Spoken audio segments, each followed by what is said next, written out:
विदर्भामध्ये एक नावलौकिक असलेलं गाव म्हणजेच देवाची देवरी। हे गाव अकोट तालुक्यात असून या गावातील खास वैशिष्ट्य म्हणजे सर्वच देवा धर्माची मंदिरे येथे उपलब्ध आहेत।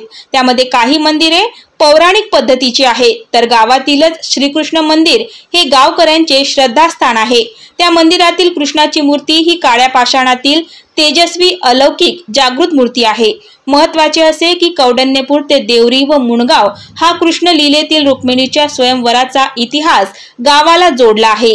गावाची सुरुवात मरी मातेपासून तर गावकऱ्यांचे आराध्य दैवत पंचमुखी महादेव आहे, तर शेवटी मेसुमाय आसरामाता मंदिरे उपलब्ध आहेत आणि सर्व देवा धर्माची पूजा आजच्या हिंदू रीतिरिवाजाप्रमाणे पार पाडण्यात येते आणि सर्व गावकरी गावामध्ये गुण्या गोविंदाने नांदतात।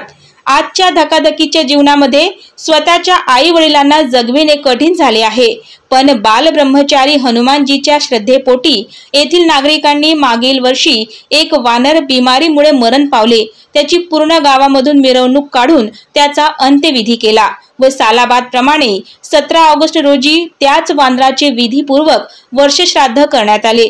अनेक वानर सेनेच्या समक्ष वर्षश्राद्ध करून त्यांनी सुद्धा गावकऱ्यांनी भोजनदान दिले व आनंदपूर्वक भक्तिमय वातावरणामध्ये गावकऱ्यांनी सामूहिकरित्या वर्षश्राद्धाचे पहिले वर्ष पूर्ण केले। त्यामुळे परिसरामध्ये कौतुकमय वातावरण निर्माण झाले। अशी किमया देवाच्या देवरी गावाची आहे।